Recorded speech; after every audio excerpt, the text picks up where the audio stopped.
Good morning. We'll get started in a moment.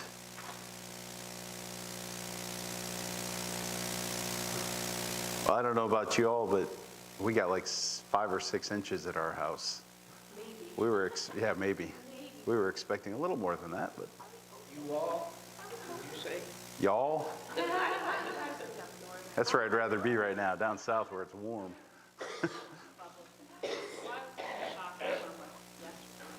Yeah. So, it's all right. It's less to shovel. That's what I say. That's a good way to look at it. You know what? That's the best way to look at it. A neighbor who came over to my house, and I heard a sound, and I looked out, and she was doing my sidewalk. Wow. Wow, that's fantastic. That's a good name. This is I really, thanked her immensely. this is really hot. She is. I can whisper. You know, I can whisper and you can hear me. You wouldn't get out and get that exercise in the winter. This is true. Well, that's what I thought I would do, get exercise. All I right. love it so much, my wheels come off my snowblower. That's a lot of love. All right, well, let's open with a word of prayer, and thankful that we're all here. I don't think the roads are that bad. They weren't too bad coming over for us, so it's just cold and blustery today. Lord, we do thank you that we are in a warm building to come and worship you today. And Father, it's easy to take for granted the things that we are so used to. Walking into a building, expecting to take our coats off and be comfortable. And so we are grateful for the ability to do that. Father, as we are here, I ask that you would just work in each of our hearts, calm our minds from all the cares and all the craziness of maybe the last week that we've had, or the holidays, or recovering from the holidays. And Lord, just calm our hearts and minds. Draw us close to you. Help us to focus on you today. Help us to honor and glorify you through our studying of your word, our singing praises to you, our prayer, our fellowship. Lord, would this day be one that honors you. And we thank you. Pray for our time this morning as we look into your word in Sunday school, and ask that it would be beneficial and challenging to each one of us. In your name, amen.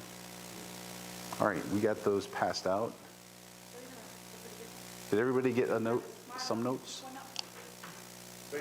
All right. Yes, I actually brought them this week, thanks to my wife. Good stuff. Well done. All right, so just a quick reminder, we started last week a series called Hello, My Name is Unnamed, and it's lessons from people in the Bible who are given no name. It's not that they're insignificant. It's not that they aren't important. It's just that God chose not to give them an actual given name in the Bible.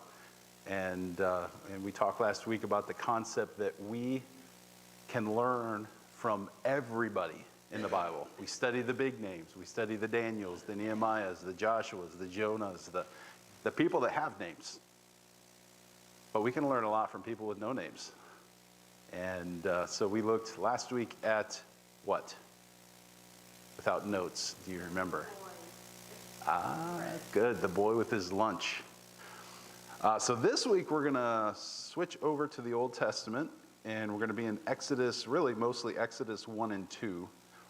We're going to allude to Hebrews 11 because we find out that our lady is mentioned in Hebrews 11. But we're going to be talking, as you see in your notes, we're going to be talking about Pharaoh's daughter. For argument's sake, in your notes, you can see that I call her a princess. The Pharaoh was not necessarily called a king. He was called Pharaoh. But we're just gonna take it from a modern day vernacular and just call her the princess, because she was the daughter of the ruler, the head ruler. Historically, there is argument that this Pharaoh that she was daughter to was Ramses II. However, there's no concrete evidence of who it is. I'm not going to bore you with a lot of the history, but if you want to learn something about Egyptian history, it's absolutely fascinating. To the point where, this is just free for everybody, to the point where historically in secular history, there is a time period where Egypt goes from the most powerful nation on earth to one of the poorest, weakest nations on earth overnight. Can anyone think why that may have happened? Okay, well, there's historic. Did Pharaoh really drown in the Red Sea? Okay, yeah, he lost their main army. Lots of people got sick, probably died during those plagues. Obviously, the firstborn, the 10th plague killed a lot of people. And animals. Not to mention this part. When you lead approximately 2 million slaves out of your country that has been running the base part of your country for years, centuries, it's going to destroy your economy. So yeah, it's very interesting that even in secular history, you can see what the Bible talks about affecting a very powerful nation at this time. At this point, they're one of the strongest empires, one of the strongest nations on earth. So Egypt was a very, very powerful nation.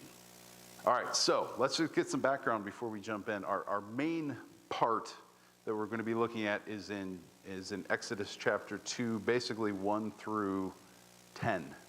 And we'll read that in a second. But let's get a little head start to refresh our memories. Okay? First question, why were the Jews in Egypt in the first place? Very good. Because God used Joseph to save Israel during the great famine, the 7 years famine.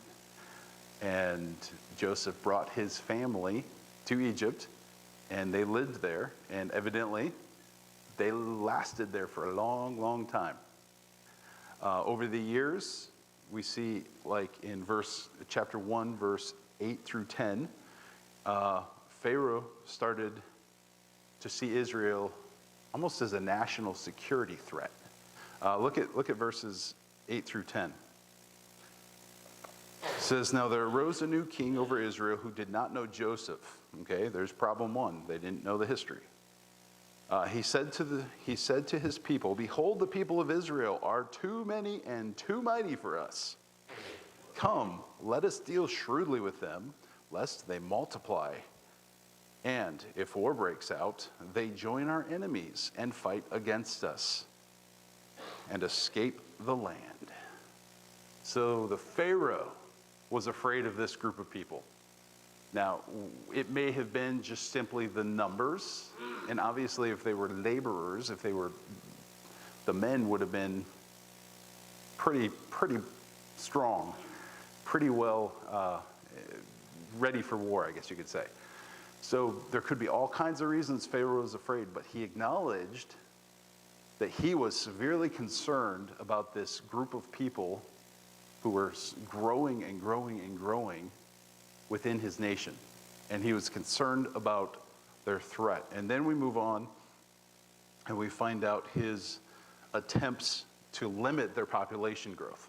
Okay, for one, in verse 11 through 14, we find out that he enslaves the Jews, the Hebrews.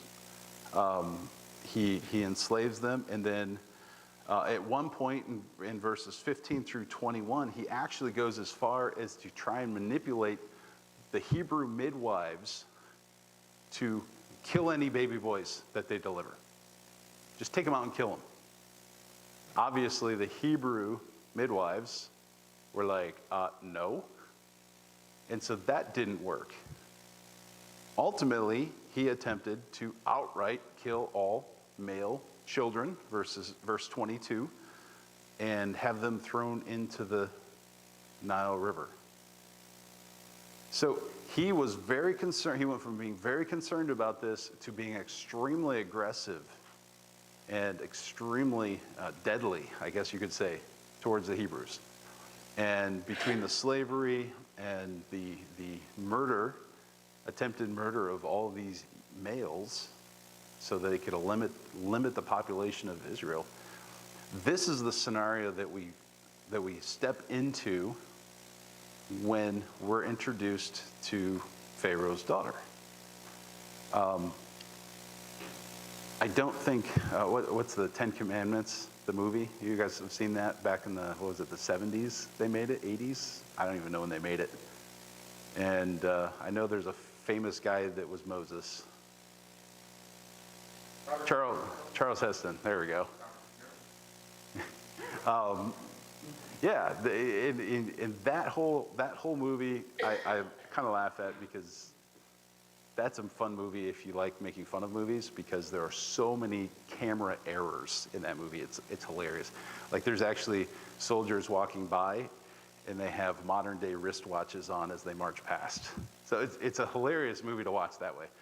But what I want to point out is that they didn't even come close to showing the true conditions of the Hebrew people before God delivered them from Egypt.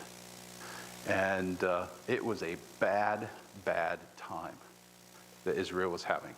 So that's where we step in. I'm just going to go ahead and read. Actually, can I have somebody read verses 1 through 10, chapter 2, 1 through 10? Sure. That would be fantastic. This is our main core of what we're looking at today. You're saying you want chapters? Chapter 2. Chapter 2, 1 through 10. 1 through 10, yep. And a man in the house of Levi went with his wife, a daughter of Levi. So the woman conceived and bore a son. She saw that he was a beautiful child. She hid him 3 months. But when she could no longer hide him, took an ark and bore him, dogged it with asphalt sticks, piled in it and laid it in the reeds by the river. And his sisters stood afar off to know what would be done. And the daughter of Pharaoh came up to wash the river and stayed by the river's side. When she saw the ark on the reeds, she ran it. And when she had opened it, she found child. And behold, the baby wept. So she had compassion on him. This is one of the Hebrews' children. Then his sister said to Pharaoh, "Shall I go and call rescue to the Lord and your child for you?" And Pharaoh's daughter said to her, "Go." The maiden went, called Pharaoh's daughter said, "Take this child away and nurse him for me, and I will give you your week." The child and nurse. The child grew, brought Pharaoh, and she became her son. Called his name Moses, because they threw him out to water.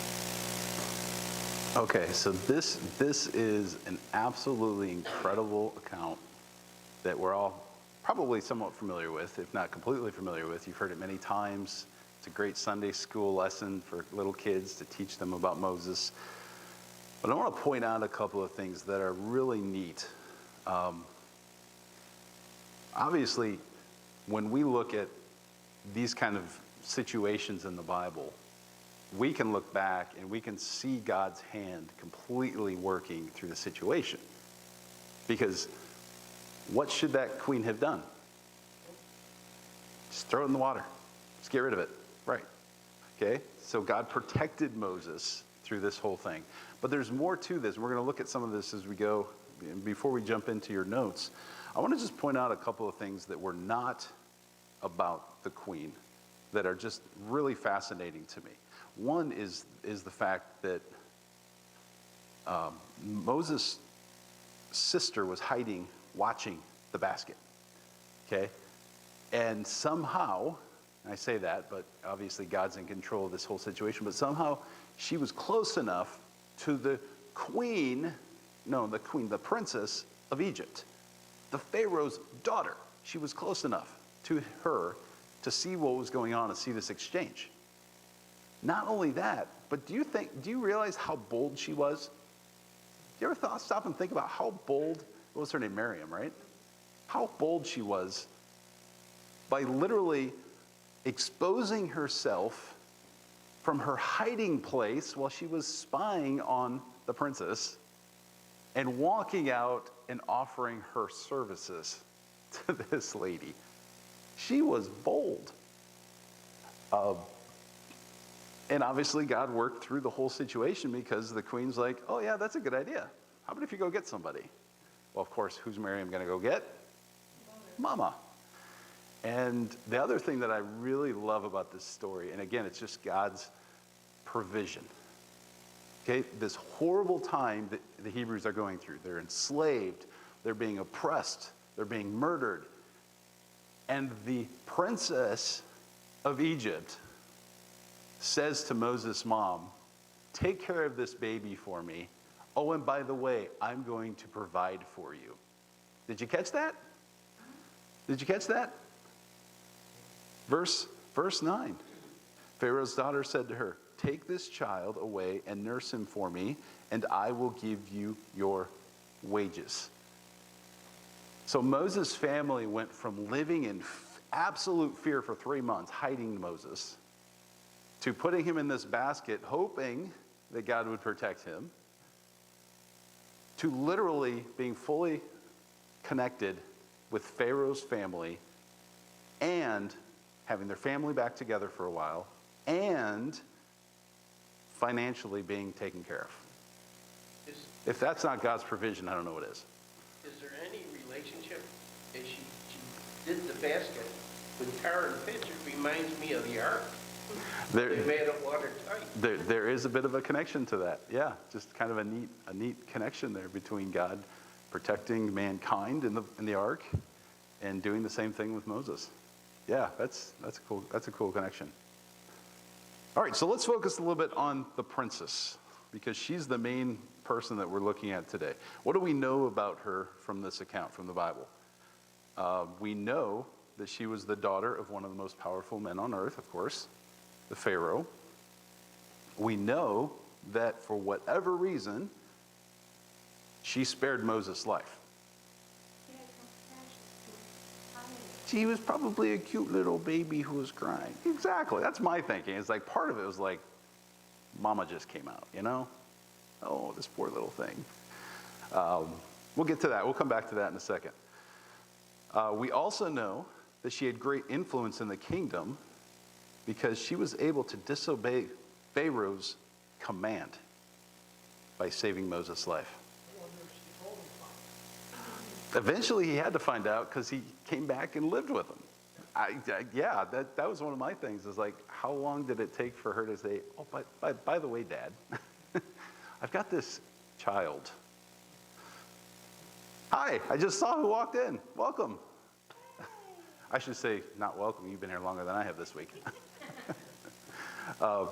So she was actually able to ignore the commandment of killing all of the male Hebrew children and get away with it, if you will, without penalty. At least no penalties recorded.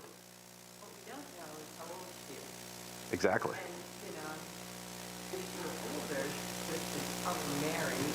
Mm-hmm. So I assume she was not married. This is the unknown. The compassion of being Christ, giving the light of the Father's eyes, which is True. Yeah. Yeah. You have to get special permission. Like, Jochebed had him. So why didn't he get taken from her? Yeah, she had to have some kind of permission. The only thing I could assume with that concept is that because the princess gave her the job, paid her to do it, there had to have been some kind of a protection, some kind of a decree, mark on the door, I don't know, something. Right, here's my ID. You know. Exactly, yeah. But you know, it's Right. just like all kids, they don't always obey. Well, You can still see God's hand in that protection. right. The fourth thing there that we do know, that we see from the Bible, is that her choice not only spared Moses, but it also provided for him and his family for the next several years. We kind of discussed that. And we don't know how old Moses was when he went to live in Pharaoh's palace, but we can do some speculation. We're going to do that here, this second section. So what can we speculate? And get your input on this, but these are the three big things that I noticed. One is that she may have agreed with her father's decree of killing the Hebrews, or may have disagreed, yes, thank you, may have disagreed with her father's declaration to kill. You know, we kind of already mentioned that. Maybe she was the apple of his eye. She could do no wrong. We don't know. She may have been a secret dissenter, you know? Like, Dad, you really don't know what you're doing. This is not a good idea. She may have. I don't know. We don't know that. Regardless, she made the choice to save Moses. The second thing there is that she may have recognized the relationship between sister and baby, and that might have been something that may have weirdly allowed her to say, yeah, go get somebody to take care of this kid for me. Because Miriam, just like I said, she literally stepped out of the bulrushes or wherever she was hiding, because she was basically spying on this lady, and said, hey, you want me to go get you somebody? I can get you somebody to help. I can get a lady to help take care of this baby. You know, and she may have recognized a resemblance. She may have been like, okay, this has to be a family member to be here boldly like this, to watch this child. And, you know, again, God's intervention, but we also know that she trusted Miriam to get someone. And the third one there is that she allowed Moses to stay with his parents for several years. How long? Long enough to be taught about God. Because we find out later on that he refused to be identified with the Pharaoh and his family. Instead, he identified himself with the Hebrews. And we find out very quickly that he believed in, we'll just say, the Hebrew God at this point, in contrast to the Egyptian gods and what he was taught in the palace. So somewhere along the line, he had to go from home to the palace. How old was he when that happened? We're not told. But obviously he was old enough to learn quite a bit about God and about the Hebrew beliefs. And it influenced him to the point where he stood up against the Egyptians eventually. Again, it's one of those things that we don't know in age, but you know, there's obviously speculation on it was several years before he was turned over to Pharaoh's daughter. Any other speculations that we can throw into this before we start answering some questions and a little discussion? Anything else you can think of? But there are beliefs in multiple communities which have been superstitious at all. Having a baby brought her by the river, that whole type of significance, possibly in how they view the gods and how they work with the Yeah, that's a really good thought, because one of the gods, I don't know the names, but one of the gods was the Nile River. It was the water or whatever. Could that have played into it? She said, oh, hey, this God is giving me this gift. That could have played into it. That's a good thought, because they were very steep in their multiple gods of all kinds of things. Yeah, that's a good thought. They were before the babies into the Nile. Can we consider like a sacrifice to their God? It could have been. It could have been. Yeah. Good thought. All right, let's look at a couple of these questions. Why do you think the princess chose, we kind of already started talking about this, why do you think the princess chose to keep Moses for herself? You know, obviously it could have been something like Becca mentioned about this religious angle, the Nile River giving me a gift. What else do you think? Why else do you think she might have kept him? I've often wondered if she was barren. Like, if that was something that maybe, I don't know, just crossed my mind before that he was able to have children. Then piggyback on what Becca said, if that was a baby from the gods, Right. really could make it, it could fit. My lid is squeaking. I don't want it to squeak too loud. Okay. Anything else anybody can think of? Divine intervention. Yeah. Bottom line, it's God. God did it, right? Why does the baby cry when she opened it? It's a natural thing to do in the star, what's in the hole, whatever. But that would have led into this one, so that's what just happened. Yeah. I actually have in my notes, Moses was just too cute. Yep. This was softened. Yeah. The world would look at it, it was his lucky day. It was his lucky day. Yeah, it's true. Yep. It's neat, though, to see these kind of things, like I've mentioned, you guys have mentioned, just God intervening, because this should not have happened. By decree of the law, and by the culture, and by the situation the Hebrews were in, Moses should have not lasted more than a couple of days. God had other plans. You know, I have written down, again, we're just kind of thinking through this idea of why, and it's been alluded to, but she may have possibly had kind of a soft place for the Hebrews. We don't know if Pharaoh alone and his counselors were the ones that were hard-nosed, or if it was the whole people were starting to feel the influence of the Hebrew nation being there.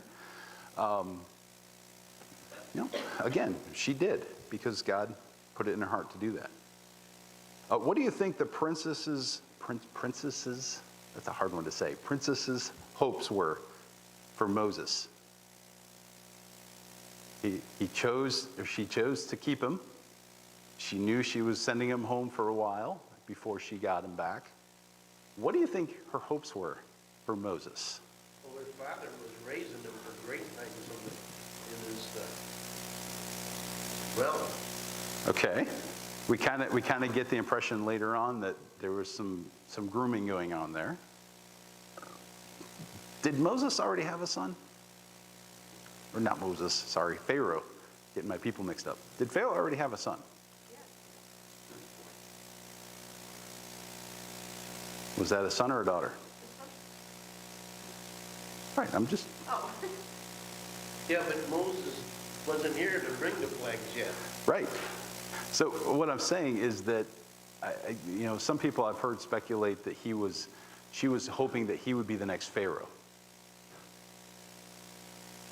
I don't know that that's true. I don't think I don't think Egyptian culture would have allowed a foreigner to become the Pharaoh. But we do know that people like Joseph had a very high-ranking position in Egypt.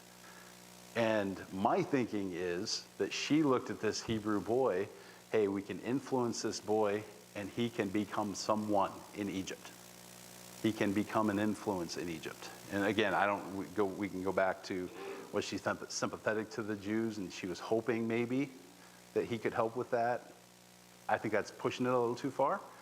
But I think, honestly, she saw the potential, whether it was because she saw he was a cute baby, or she desired to have a son, or whatever the reason she kept him. I think she looked at him as this potential of, hey, you know what? This kid could be someone if he's trained right. Obviously, God had other plans, and he did become someone. And not who he expected to become, but he became who God called him to become. Because of the adoption of the princess, what lessons may Moses have learned to help prepare him for God's plans for his future? We can look the rest of Exodus and see what God did with Moses. Moses obviously didn't see that. The Pharaoh's daughter didn't see that. Nobody saw it coming, except for God. But what do you think Moses could have been learning in his time in Egypt that would have prepared him for what God had for him to do later? There had to have been an awful lot of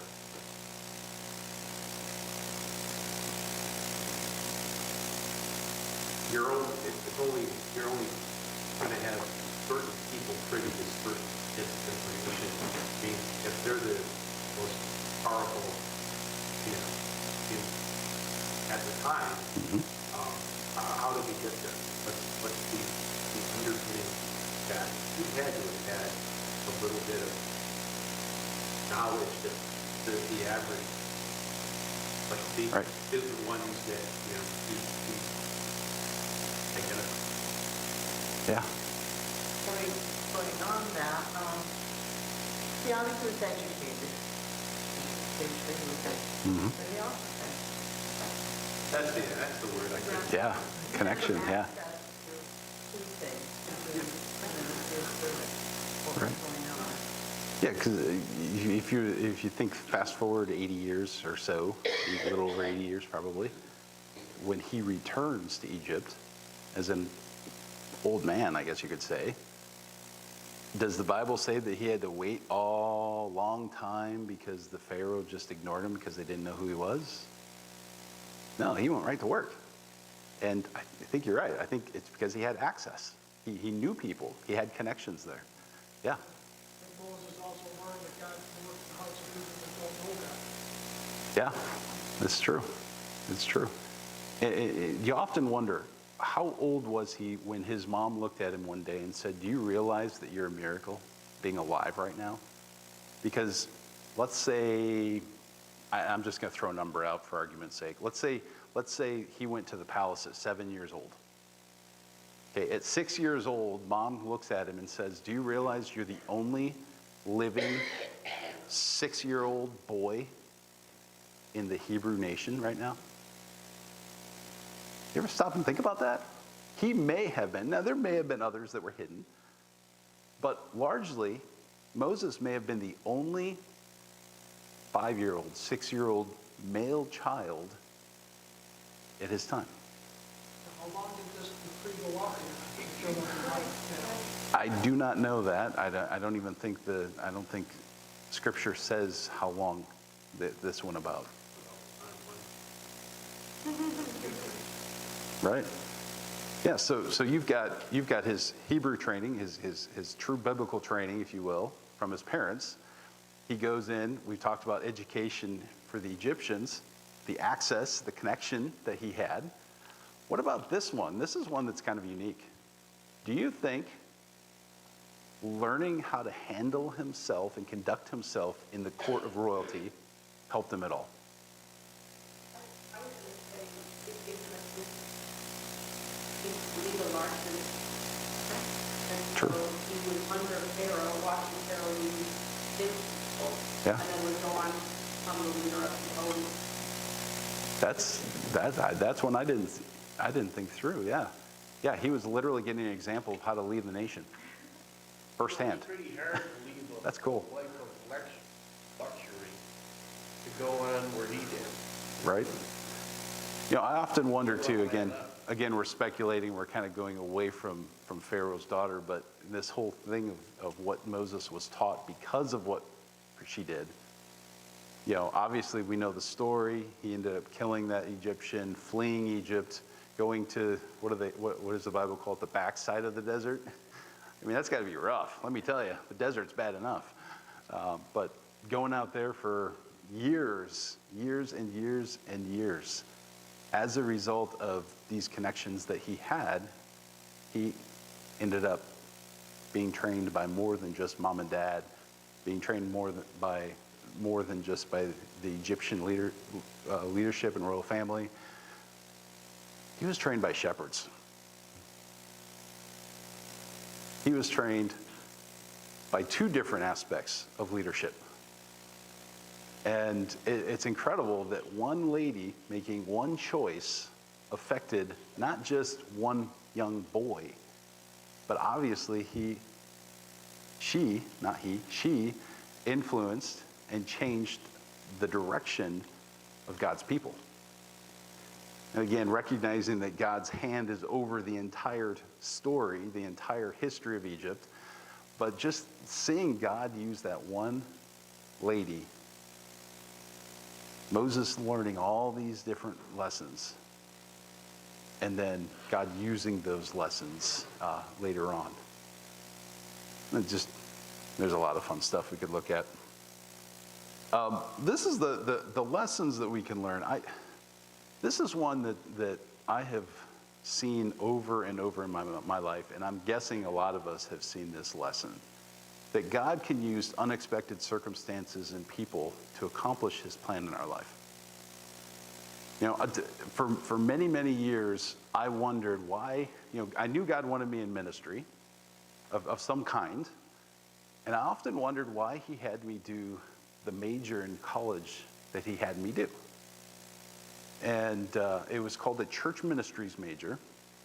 They were double majors, right? Because we had Bible major as well. So we had a Bible major, and then this church ministries major that had anything from Christian education for schools to pastoring to camp ministries to, I don't even remember what else was in there. Just all kinds of different aspects of ministry. And I left, and I was youth pastor for a short time, and for most of our married life, I was teaching in a Christian school before God called us into the college ministry. But looking back, I think it was last year, we were talking, and literally every little thing that was in that major, God has already used that knowledge in my life. It's neat to look back. We may go through a tough time somewhere, and you learn something new, maybe a new skill. Maybe you have to repair your car back when we could actually repair our cars, and you had to figure out how to put this one car part on your car to replace it. And then like 2 weeks later, this happened to us when we were in Wisconsin. 2 weeks later, a friend, college kid actually, from the church, had the exact same part break down, and I was able to help him with it. On a large scale, Moses taught all these amazing, amazing, amazing things from his parents, from the Egyptians, from being a shepherd. And then out of the blue, we would say out of the blue, God comes to him in a burning bush and says, hey, I got a job for you. Oh, and by the way, everything you've learned over the last 80 plus years of your life, you're about to use it. And he used it. God used those training sessions through the training sessions to do what God had planned for Moses. Anybody have any kind of ideas or any thoughts on that concept? Any experience, something you can look back and be like, I always wondered why I knew how to do this, or I always wondered why God did this to me. And you can see now how God used it in your life.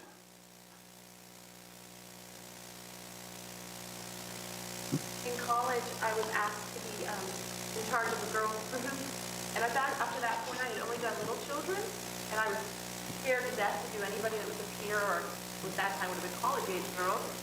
And I went in kicking and screaming, but I really didn't have a good reason to say no. And anyway, God used that to be a tremendous burden for college-age girls, and that was a decade or more before we ever had any idea that we'd be in college ministry. And I've always just chuckled at that the Lord broke that barrier and worked to help me and work through the fear of that long before He knew I needed it. Yeah. Anybody else? Any thoughts?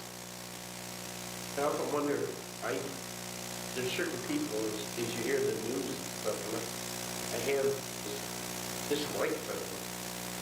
And then the Lord puts it in my head that they're the same as you were. They need the Lord as much as I needed the Lord. And then I end up praying for people. And that mindset happens over and over again, and God uses that in your life, and it's very evident. You have that passion to share it with everybody, share the gospel with everybody, because you see their need. That's neat. You can read the other two for yourselves, but for time's sake, I think that's probably one of the biggest things we can take away from Pharaoh and her, dare I say, being used of God, even though she was a non-believer, to influence and impact God's people for eternity. We never know the situations and the things that we learn, the things that we experience, how God's going to use those later on in our lives. And I think that's one of the lessons that we can learn from Pharaoh's daughter. All right, let's pray and we will get going. Lord, thank you for, again, just seeing your work through Moses' life, through Pharaoh's daughter's life, through the Hebrew people, and just how you used her to really release the Hebrews from bondage and send them on into the promised land that you gave them. And Lord, help us as we go through our lives, our weeks, to really not see the struggles that we have, the things that we are working through and working on as unnecessary, but Lord, recognizing that verses like James chapter 1, we recognize that trials and struggles in our lives are for a purpose. It's to grow us to be more like you. And Lord, help us to be trusting you all the time, knowing that you are at work in each of our lives and you are working out your perfect plan for each one of us. Lord, I pray for the service now that you would be honored and glorified through it, and that we would be challenged once again through your word in your name. Amen.